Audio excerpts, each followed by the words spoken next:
texto que nós vamos ler aqui, ele diz assim: assim não são mais dois, mas uma só carne. Portanto, o que Deus ajuntou, não separe o homem. Fato. Alguns, meus irmãos, expositores, na tentativa de criar um cenário mais fácil de gerenciar as crises conjugais, dizem: mas a Bíblia diz que Deus ajuntou, a Bíblia não separa o homem. E se não foi Deus que ajuntou? Né? Alguns falam isso.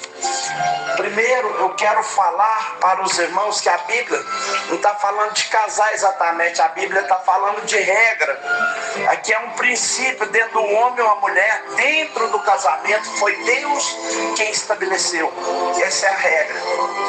Se homens e mulheres, por razões, né, que a gente vai falar, quaisquer essas razões, não convergem na mesma direção, papel e propósito, não se pode argumentar com isso porque que não foi Deus que criou. Eu repito, a regra aqui não está referindo a um casal específico exatamente. Aqui a palavra está falando da lei que Deus estabeleceu no Éden, quando estabeleceu Adão e Eva como matriz. Na hermenêutica, existe uma lei chamada de lei da primeira citação. A lei da primeira citação será sempre referência para uma situação que estiver sendo questionada ou discutida. Ela é tão forte que, inclusive no mundo jurídico, ela tem o seu poder. Sempre se apela para a primeira citação, para que não se crie ou para que ela não sirva de jurisprudência. A partir do âmbito que você cria uma jurisprudência, você abre caminho para que aquilo se estabeleça como uma referência para uma decisão estabelecida. Além de uma relação estabelecida, a família está em Gênesis capítulo 1 e no versículo 26, né? Quando Deus cria ali Eva e Adão e os torna uma só carne. A verdade prática, a vontade de Deus para o casamento é que ele seja vitalício. Na continuidade, no Sermão do Monte, Jesus condena o adultério. Muito bem, a leitura bíblica aqui, a introdução, eu quero seguir o modelo que eu vou praticar no tópico de esclarecimento de alguns pontos. Se tiver algumas perguntas a fazer, eu acredito que você vai me chamar e eu quero te responder, né? Eu quero sim perguntar e responder. Por outro lado, às vezes alguma pessoa faz alguma pergunta e eu vou fazer uma resposta juntamente com a luz da Bíblia. E eu não tenho uma folha, né, para mim estar anotando algumas perguntações de uma e outra coluna, né? Você vai me interrogar e eu quero te responder. Essa questão desse texto aqui, em questão, não é que esse texto aqui traz polêmica. Esse texto aqui é algo simples demais. O assunto na Bíblia de adultério, de divórcio, repúdio, é um assunto simples, prático. Jesus trata em linha jurídica. Jesus trata em ambiente legal. A questão é que nós aprendemos a ler a Bíblia com uma mentalidade tão religiosa que nós precisamos forçar que a Bíblia seja um livro religioso, e não é. A Bíblia é um livro jurídico, e leis não são estabelecidas para agradar ou desagradar alguém de modo isolado. Leis são estabelecidas para que haja parâmetro de conduta, regras de conduta. É só a gente analisar o texto sobre essa perspectiva. Vamos na introdução. Nessa lição, estudaremos a respeito do caráter vitalístico do casamento. Veremos que a Bíblia condena o adultério e afirma a indissolubilidade no casamento. No contexto em que a instituição do casamento é tão atacada, apresentamos um estudo que fortalecerá a instituibilidade no casamento e apresentaremos o caráter divino, porque foi Deus que a instituiu. Nós podemos mostrar aqui no Sermão do Monte, em que Jesus evidencia a justiça e o caráter do discípulo acima da postura dos escribas e também dos fariseus. A apresentação do casamento foi bem destacada. Ao invocar o 7º mandamento, não adulterarás, a intenção do mestre é colocar o casamento no seu devido lugar, como foi designado pelo próprio Deus. Na continuidade do seu ensino, Jesus expressa que tudo começa no coração. Assim, cai por terra as teorias, as invasivas criadas pelos aqueles que pensam que se separar do seu cônjuge, vistos que aqueles que são dominados pelos valores dominados por Cristo, procura a preservação da pureza da vida conjugal e do verdadeiro lar cristão. Em Mateus 5, 27 a 32, Jesus esclarece que não há espaço para uma moral dupla, como se diz, uma sociedade degenerada. O foco nem nesse, nem Mateus 19, que é um texto que Jesus trata do divórcio e do repúdio. Em nenhum deles o casamento é o centro da atenção do discurso de Jesus. Neste texto que nós estamos lendo, o centro da atenção é o pecado do adultério, é o foco. O casamento, inevitavelmente, ele é incitado porque não há adultério sem casamento sendo ferido. Então Jesus inclui o casamento do contexto da fala, mas o foco é a sua condenação ao pecado do adultério. Em Mateus capítulo 19, o foco de Jesus não é o divórcio. Em Mateus capítulo 19, o foco de Jesus é o repúdio, que a gente vai distinguir aqui para você ver. E é interessante notar que Jesus em momento nenhum está aprovando o divórcio, mas ele está condenando ainda mais o repúdio, porque ele é mais cruel do que o divórcio. Existe no contexto um outro pecado que é mais grave do que o adultério e que nenhum expoente da Bíblia toma tempo para falar dele, e que Jesus diz que ele sim destrói o casamento. Eu vou falar algo aqui para você compreender. A condenação do adultério, definição de adultério. No grego, a palavra é moikeia, que dá a ideia de impureza sexual. Cometer adultério, ser adúltero ou ter relação com uma mulher ilícita ou com a mulher que não é sua. Praticar devassidão. Biblicamente, o adultério é definido como relação sexual que o homem casado tem com a mulher que não é sua esposa ou vice-versa. A idolatria ela era chamada figuradamente como adultério. No Antigo Testamento, Deus ele se apresenta para Israel como marido. Isaías capítulo 54, o Senhor diz para Israel: o Senhor teu Deus será o teu marido. O Senhor chega a declarar que Jerusalém, que era uma mulher estéril, estava sendo agora nutrida para que se tornasse fértil e gerasse filhos. Os filhos de Israel são chamados de filhos de Deus pelo casamento espiritual que Deus faz com Abraão quando estabelece uma aliança entre ele e Abraão. Existe um momento na Bíblia que Deus então chama Oséias e manda Oséias se casar com uma mulher da prostituição.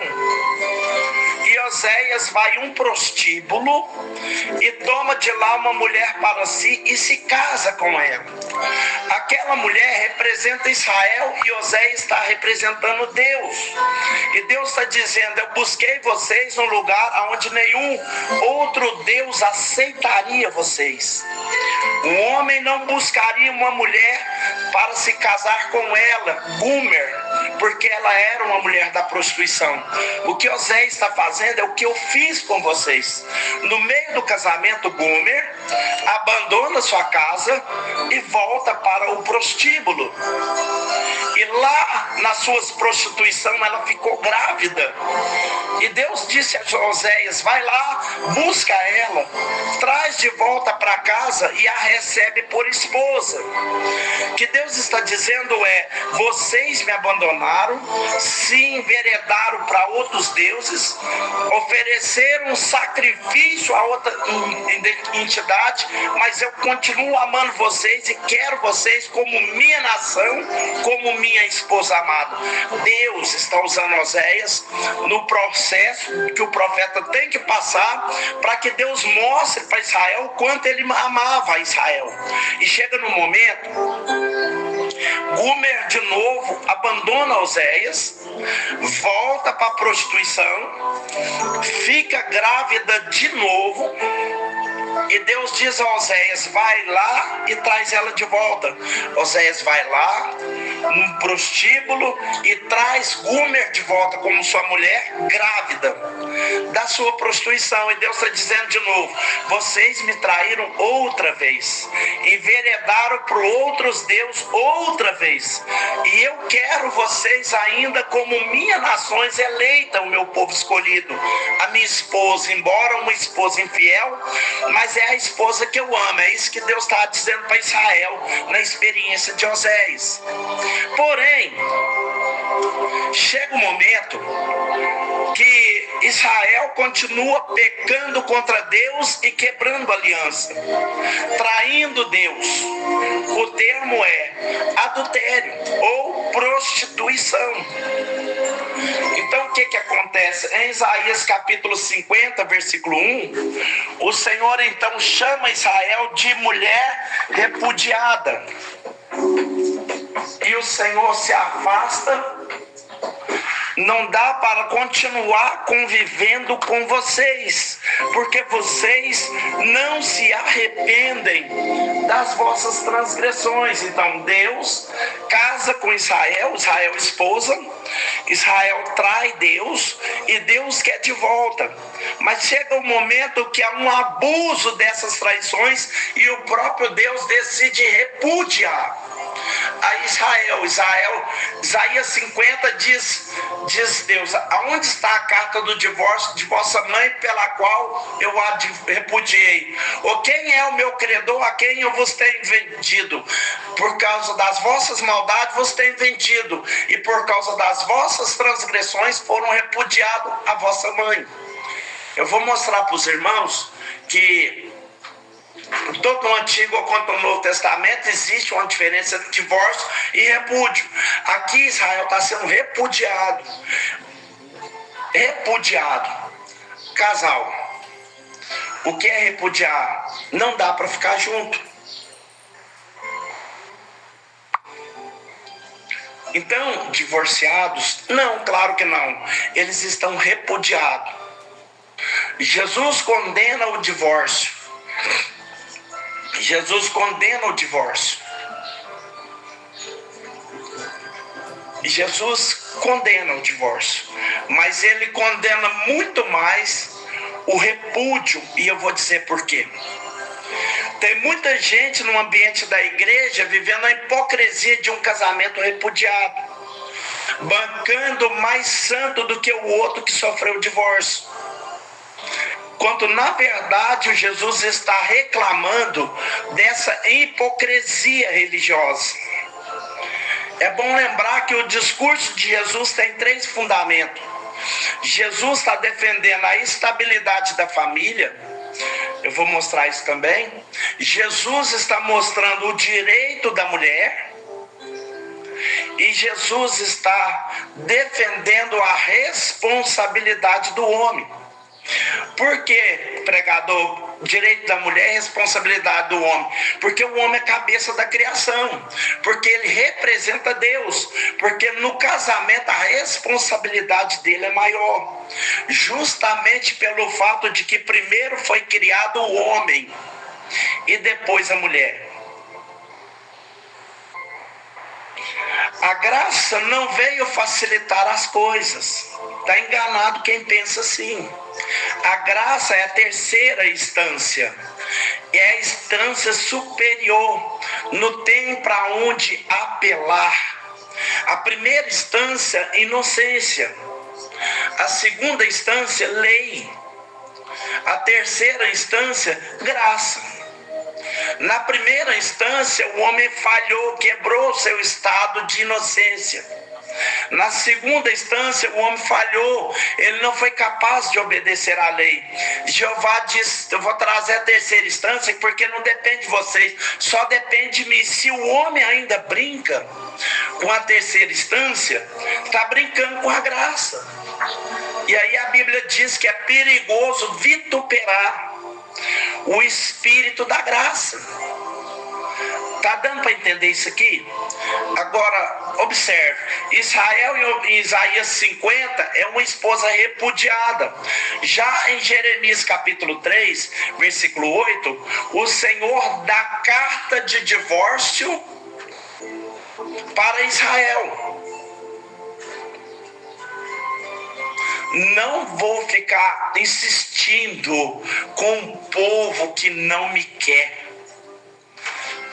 Hoje, Israel é uma nação eleita, mas é uma esposa divorciada do pacto com Deus. Vai haver reconciliação? Vai. Quando Deus voltar a tratar com Israel pelo processo de purificação, vai haver reconciliação, mas até lá Israel terá que pagar o preço da sua escolha de trair, de desobedecer, de afrontar a Deus. Não é por acaso que a igreja é chamada de esposa do Cordeiro, porque o sangue de Jesus é uma aliança que estabelece um casamento entre Cristo e a igreja. E não é por acaso que o casamento é tão exaustivamente apresentado na Bíblia como algo de valor espiritual. É justamente porque ele representa essa união entre Deus e Israel e essa união entre Cristo e a igreja. Permitir que ele seja banalizado é desconhecer o padrão do relacionamento espiritual que envolve Cristo e a igreja. Então, o adultério aqui, exposto no primeiro tópico da lição, trata da quebra desta aliança que fere esse pacto, que rompe esse pacto.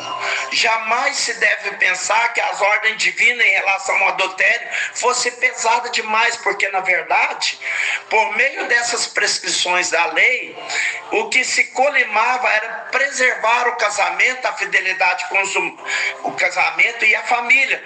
O julgamento não adulterarás trata de um díquimas, né? Porque isso é uma célula morta da sociedade. O propósito primário de Jesus é defender a estabilidade da família. O ambiente da família precisa ser um ambiente estável, curado, saudável. E Jesus deixa muito claro que o adultério fere, adoece, compromete este ambiente. E ele está condenando para preservar a estabilidade da família, que, como eu já disse, Rui Barbosa, é a célula materna da sociedade. Segundo subtópico, a posição de Jesus contra o adultério.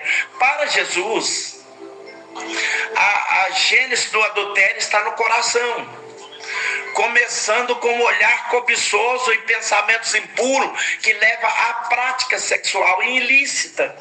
O posicionamento do mestre vai além de tudo que no Antigo Testamento era permitido ao homem: divorciar-se da sua mulher. Explico mais na frente isso aqui.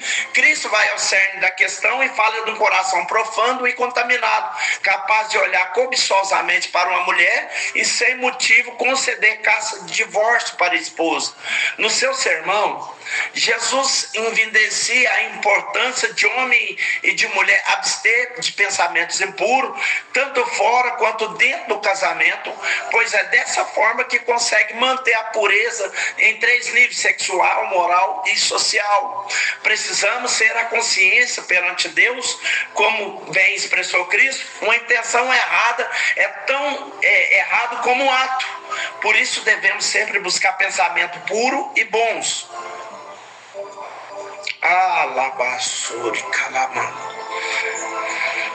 Jesus, ele está aqui nos ensinando 2 coisas sobre moiqueia: adultério ou impureza sexual. Número 1, Jesus está ensinando que quem olha e cobiça já está cometendo o ato do adultério. O interessante é que o cobiçar aqui não está relacionado ao olhar casual. Está relacionado ao olhar e maquinar. Tiago, capítulo 1, fala disso. Ele é muito explícito a leitura dele. Versículo 14 e 15. Tiago fala dos 4 estágios do pecado. Ele diz assim: cada um, porém, é tentado quando é atraído. Capítulo 1, versículo 14 de Tiago. Aonde é que ocorre a tentação? Na atração. Aqui não é pecado, é tentação. Preciso que os irmãos entendam, vocês que estão nos ouvindo aí, ninguém é tentado por aquilo que não lhe atrai. Aquilo que não te causar desejo, não te tenta. Então, cada um é tentado quando é atraído. Segundo nível dessa tentação, depois de atraído, o indivíduo é engordado, fisgado.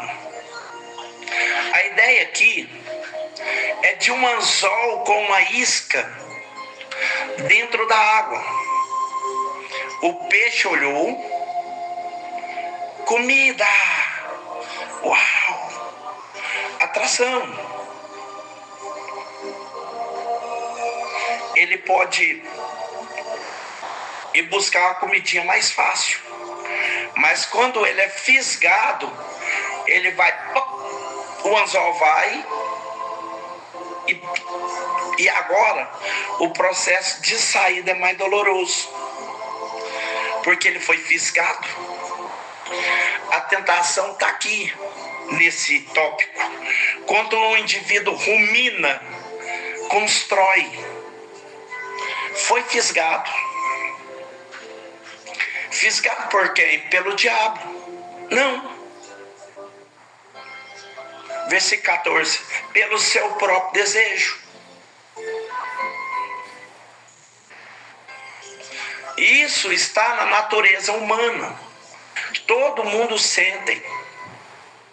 E embora o assunto aqui seja de moiquéia, de pecados sexuais, se aplica a qualquer um em áreas adversas.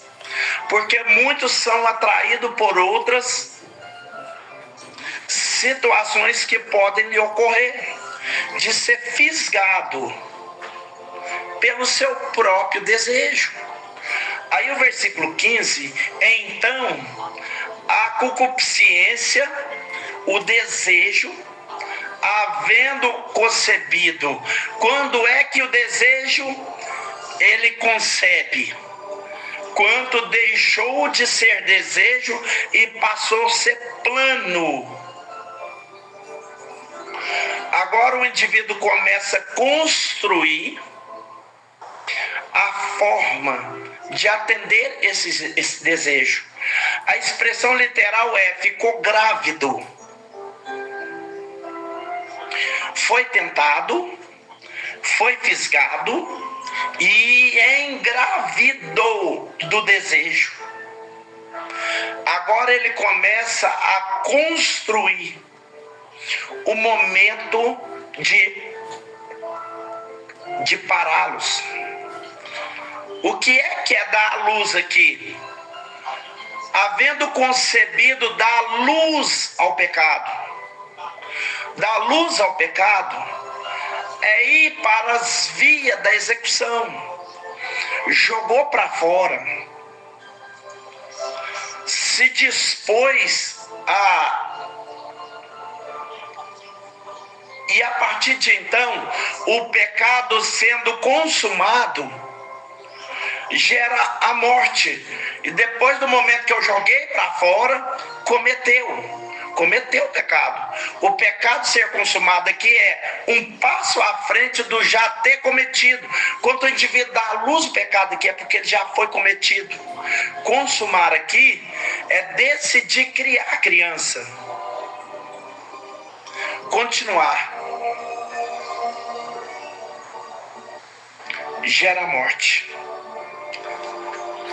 Começa com uma tentação em dois estágios: atração e engodo, fisgar. Uma vez fisgado, a concupiscência engravida, o desejo gera. Agora eu estou maquinando a execução. E então eu coloco para fora, eu executo, eu cometo. Eu faço aquilo que eu planejei, engravidei. O consumar, tem gente que fala, até aí não consumou, não, deu à luz, já está feito. O consumar aqui vai além do dar à luz. Depois de dar à luz, resolver criar criança. Ou seja, dar continuidade ao pecado. Se transforma num estilo de vida. Aí Tiago diz, gera morte. Vai matar. Espiritualmente, não tem como sobreviver. Essa é a orientação. E é disso que Jesus está falando quando ele declara sobre olhar e cobiçar. Ser atraído, ser fisgado. No desejo, concebe, começa a crescer o plano. Executou, deu à luz. E resolveu fazer disso um modelo de vida. Gera morte. Então Jesus está falando do cuidado que nós temos que ter antes de acontecer o fato com o que nós desejamos. O que está sendo cultivado dentro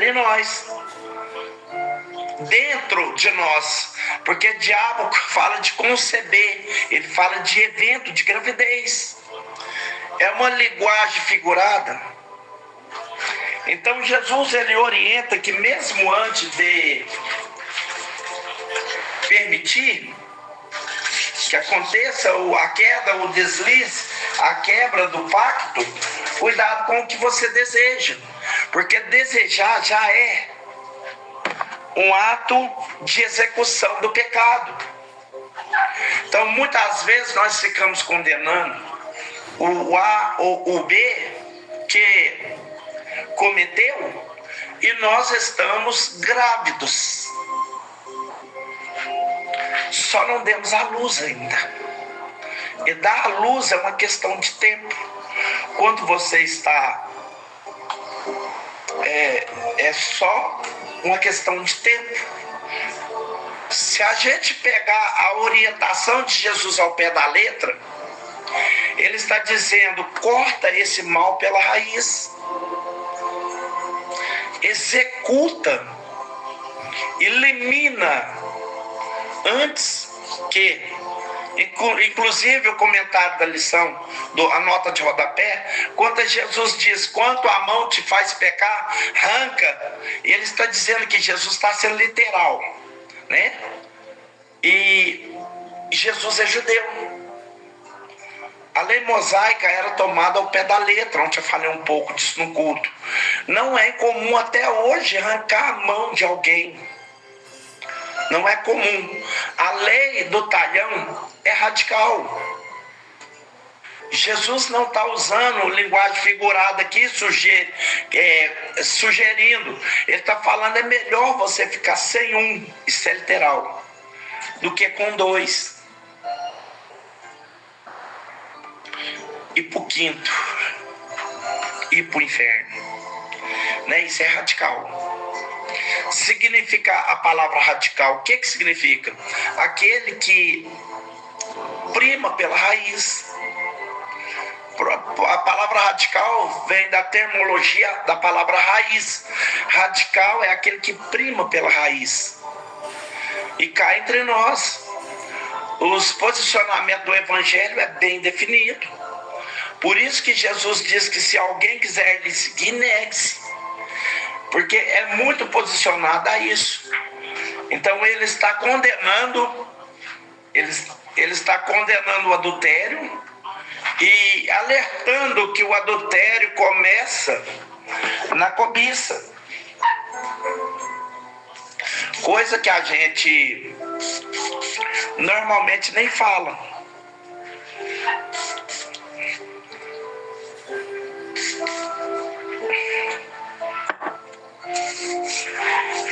Outro tópico aqui que eu gostaria de deixar aqui. Outro tópico que eu gostaria de falar aqui, que vai ser de extrema importância para a nossa falância nessa tarde, aproveitando esse tempo que está me oportunando aqui, adultério. É uma palavra pesada. Dureza, adultério, dureza de coração. Adultério, dureza de coração. Eu gostaria de falar isso aqui também. Adultério, dureza de coração e divórcio. Essas três palavras: adultério, dureza de coração e divórcio. Outra palavra: repúdio. Repúdio. Adultério, dureza de coração, divórcio e repúdio. Quatro palavras: adultério, dureza de coração. Os males do adultério, ele é sempre prejudicial à estrutura da família. Aí eu volto a dizer, o foco de Jesus é a estabilidade da família. Qualquer infidelidade no relacionamento para os dois será sempre ruim, pois ele não diz que adultério justifica fim do casamento. Em nenhum lugar da Bíblia, Jesus, quando alguém pergunta assim, por que Moisés autorizou dar carta de divórcio? Jesus diz, por causa da dureza de coração. O que Jesus está dizendo é que ainda mais prejudicial do que o adultério é a dureza do coração. Como? Quanto quem pecou não se arrepende. Ou quando quando quem foi ferido decide não perdoar. É pecado e leva para o inferno. Adultério é pecado e leva para o inferno. Mas Jesus está dizendo que o que destrói o casamento é a dureza de coração. Foi por causa disso aqui que Moisés autorizou da carta de divórcio. Deus, ele perdoa Israel todas as vezes que Israel peca, ele abandona e lhe trai, indo à prostituição espiritual, à idolatria. Mas quando ele percebe que Israel não quer se arrepender, apesar do perdão liberado, ele dá carta de divórcio a Israel por causa da dureza de coração. Quando não há arrependimento por partes da figura infratora, decisão de mudar, de tomar uma postura que corresponda com a preservação da estabilidade da família, existe uma dureza de coração.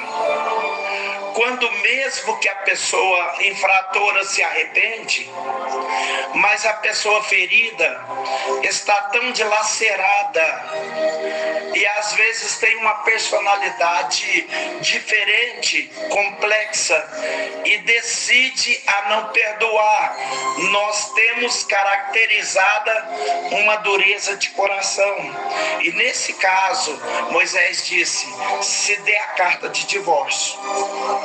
Aí é porque Deus aprovou o divórcio como alternativa? Não. É porque há uma dureza de coração que impede que a operação da restauração aconteça. Eu creio que você está entendendo. Glórias a Deus. O divórcio e o adultério, o problema é que a tradução da língua portuguesa transformou as duas palavras em uma só. Mas a palavra grega para divórcio é uma e a palavra grega para repúdio é outra. Repúdio é apulou e divórcio é apostasiou. Em Mateus 19, Jesus usa as duas palavras. Nenhuma das vezes ele está aprovando uma ou outra. Fique isso muito claro. Em nenhuma das vezes Jesus está aprovando uma ou outra, mas ele está deixando claro que apolou é mais cruel do que apostasiou. E eu vou te dizer por quê. Malaquias capítulo 2, no versículo 6, o Senhor disse: porque eu, o Senhor, odeio. Na língua portuguesa está o divórcio, no hebraico está o repúdio. Eu, o Senhor, odeio o repúdio, que é Ixalá. A palavra divórcio no Antigo Testamento é laqueritude. Por que Deus odeia o repúdio? Porque nos dias de Jesus, o texto de Mateus 24, versículo 1, aliás, Deuteronômio 24, 1, eu fiz confusão aqui.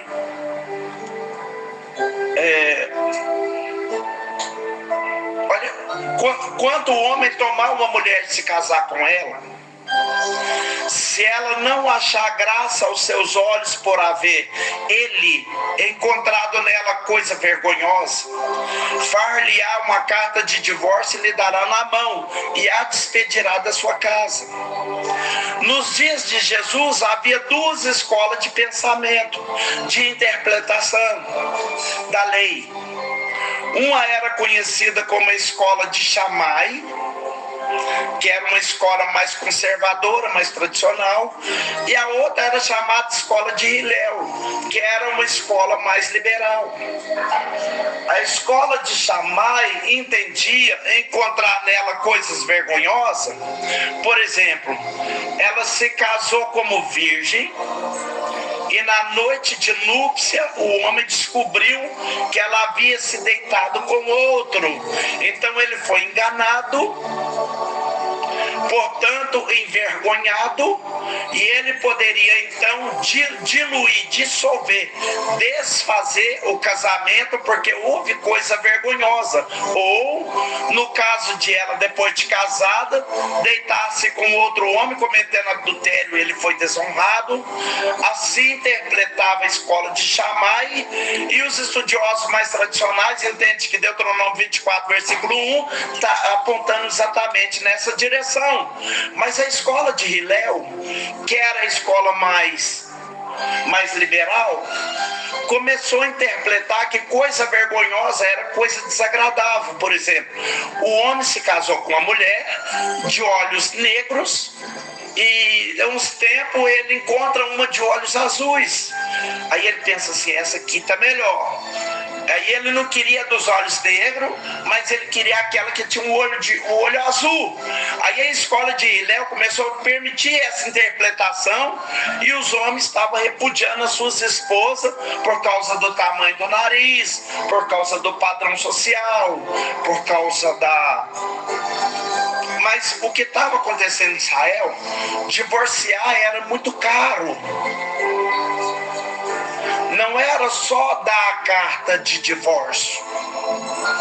Tinha que devolver para ela o dote que ela trouxe, com uma correção pelo tempo que ela ficou casada. Ela trouxe 500 lá, e 500 lá, há 10 anos de casado, viraram 1.000. Então ele tinha que devolver as 500, mais 500. E ele estava sem querer mexendo no bolso. O que estava acontecendo? Para não mexer no bolso e não dar carta de divórcio, chamava a mulher, eles chamavam a mulher,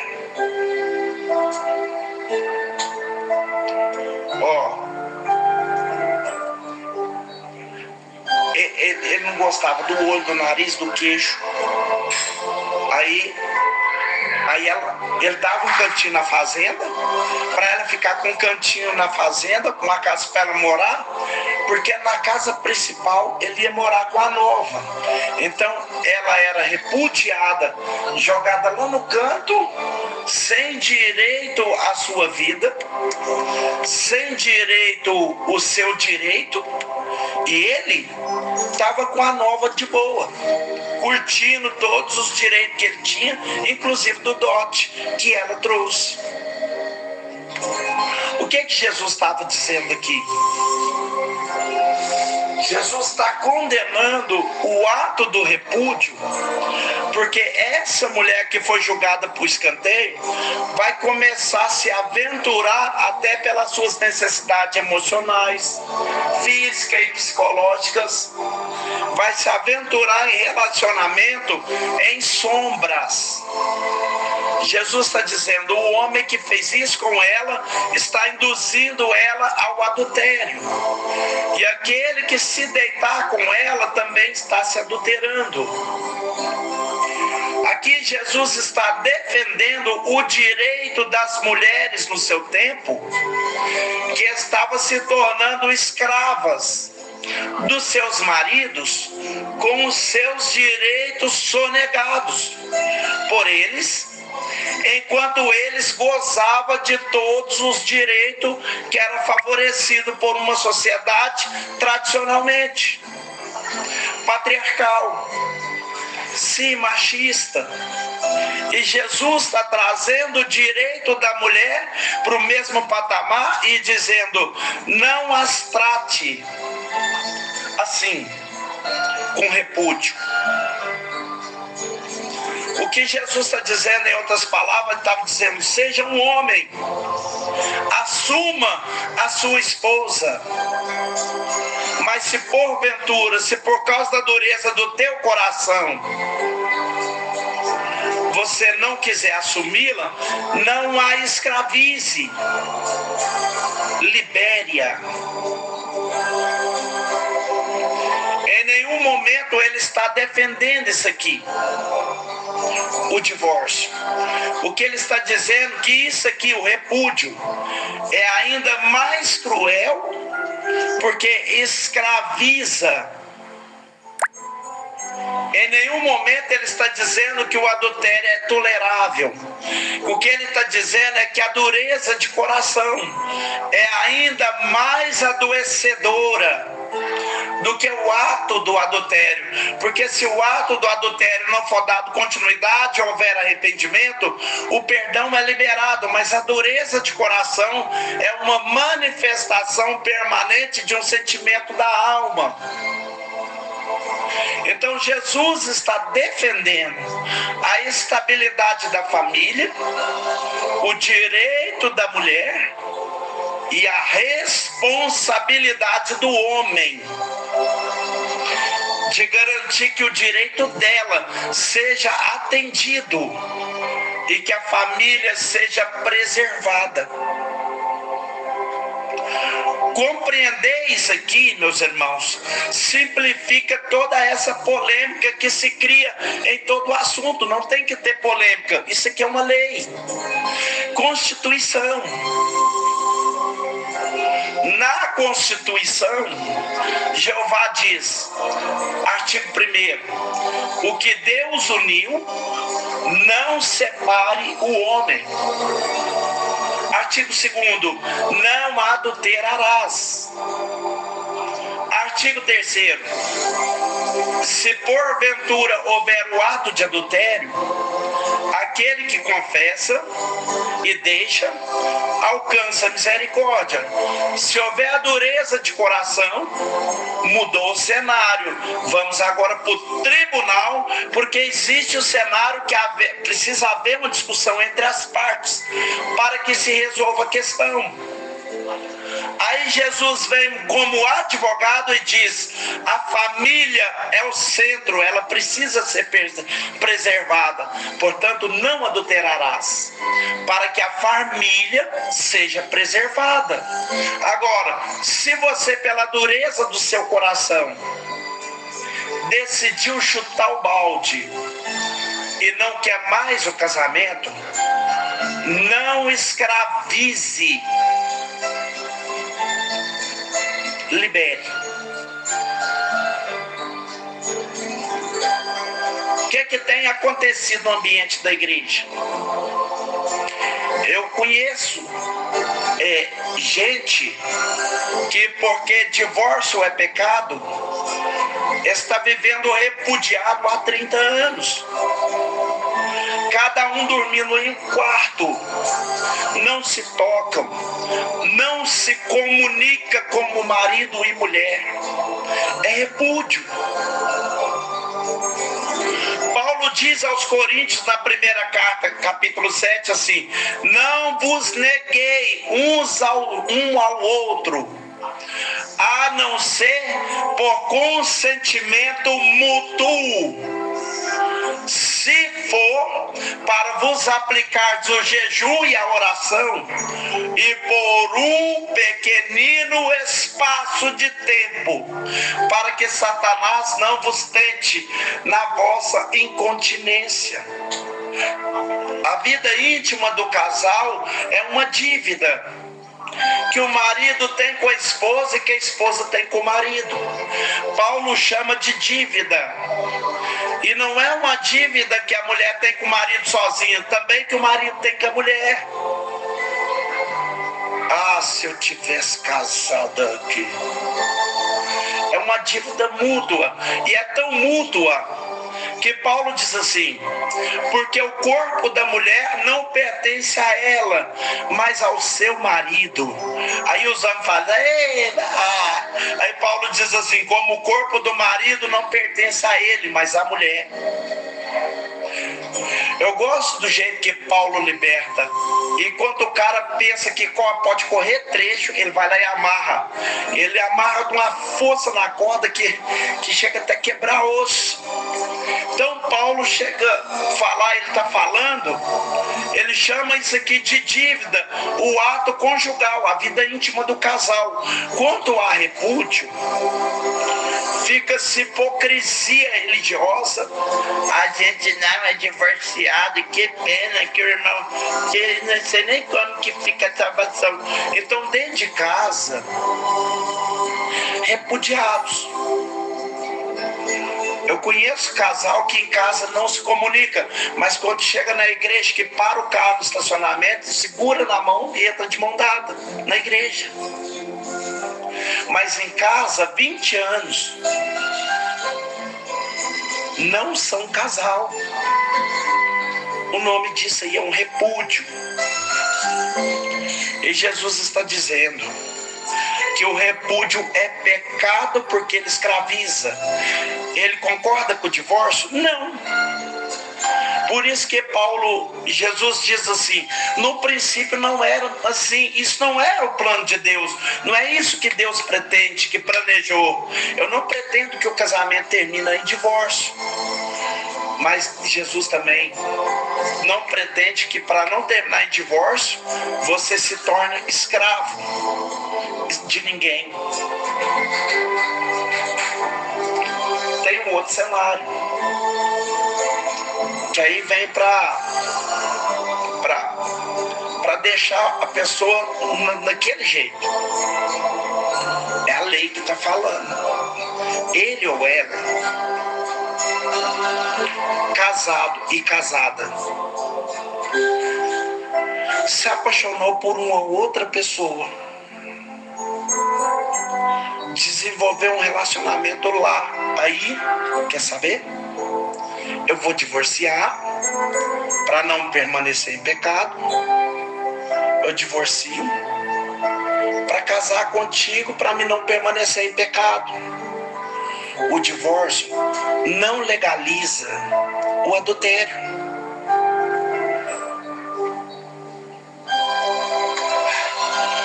O adultério aconteceu. O divórcio agora, para não ficar em adultério e a gente ficar junto, continua sendo adultério. Porque a aliança foi ferida. E isso está acontecendo muito dentro das igrejas. Tentando usar o divórcio como rota de fuga, para não ficar no adultério que já está em evidência, já está acontecendo. Se por uma crise que envolve nós dois, eu e tu, casamento não suportou, trincou, quebrou, sem que haja interferência externa, é uma coisa. Mas quando alguém está sendo agente catalisador, o adultério já está no cenário. É por isso que Jesus diz, aquele que cobiça também já está cometendo. Me diz se ficou fácil na dispensação da graça. Não fica, não ficou. Não ficou. E nós estamos confundindo. E presta atenção nisso que eu vou falar. Eu não estou aqui usando uma palavra religiosa. Eu estou interpretando a Bíblia para vocês, exatamente como ela está nos apresentando. Então, alguém que está ouvindo aqui, nesse instante, que está divorciando, porque se apaixonou por outro ou por outra, e para não ficar em adultério, eu vou divorciar para me casar. Lamentável te falar isso. que o divórcio não regulariza, ele te regulariza civilmente, espiritualmente não.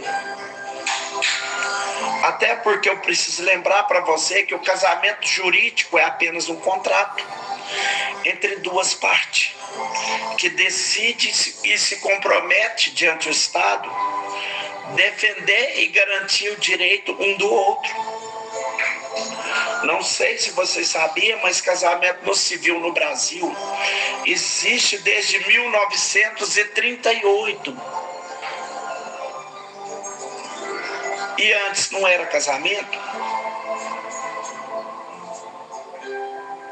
Porque o casamento, antes de ser jurídico, é espiritual,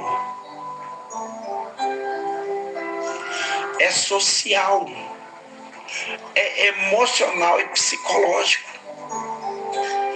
O jurídico se resolve na frente de um juiz. É tão fácil resolver que nos Estados Unidos eles divorciam até pelo telefone. Liga, comunica, a pessoa liga até do trabalho, dá o nome certinho, dá o nome da esposa ou do esposo e publica o divórcio, já dá entrada. Aí fulano está no trabalho, recebe na carta no mesmo dia que ela está divorciada. Ou ela tem X hora para tirar as coisas da casa. Senão a polícia chega lá e tira. Pode variar de um estado para o outro, porque as leis são estaduais, mas é basicamente isso. É comum nos Estados Unidos, o cara que está casado, por exemplo, na Califórnia, e resolve separar e quer planejar a separação, compra uma casa em Nova York, onde as leis são mais fáceis de lidar com a situação, para ter domicílio em Nova York, dá entrada no divórcio por Nova York. Porque é um contrato entre as partes. Mas o assunto aqui não é jurídico. Casamento aqui é espiritual. Está tratando da importância dele e mostra o cuidado que nós temos que ter na lida com o tema. Mas eu espero que tenha ficado aqui pontuado. Jesus condena o adultério, mas deixa claro que ele não é elemento preponderante na manutenção ou não da união conjugal. Ele é pecaminoso, ele destrói, ele compromete a salvação. O que justifica o ato de Moisés ter liberado da cárcere de divórcio era a dureza do coração. Tem muita gente na igreja que tem o coração igual piso, igual aquela rocha que você tem que quebrar para fazer o alicerce. Não se arrepende, não se humilha, não pede perdão, não coloca as coisas nos eixos, não muda. Jesus condenou o divórcio, fato, mas condenou ainda mais o repúdio, porque ele escraviza e cesseia a liberdade do outro. Está entendido?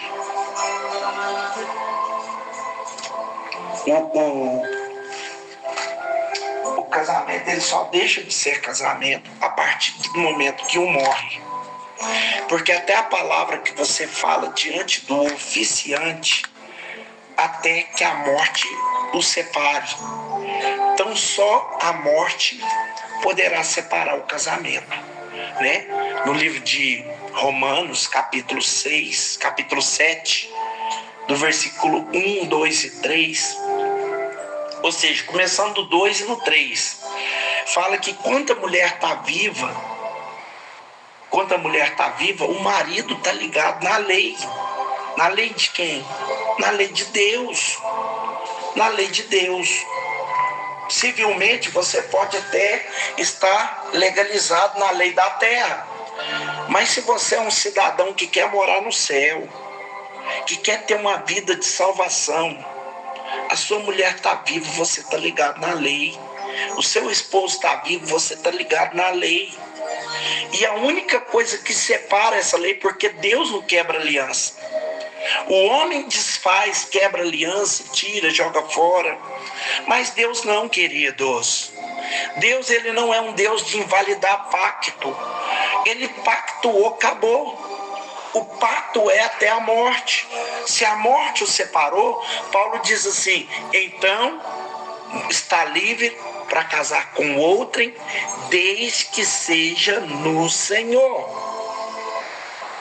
Eu vou encerrar aqui. Eu agradeço a sua preciosa atenção. Espero que isso te serviu de valia para as suas dúvidas.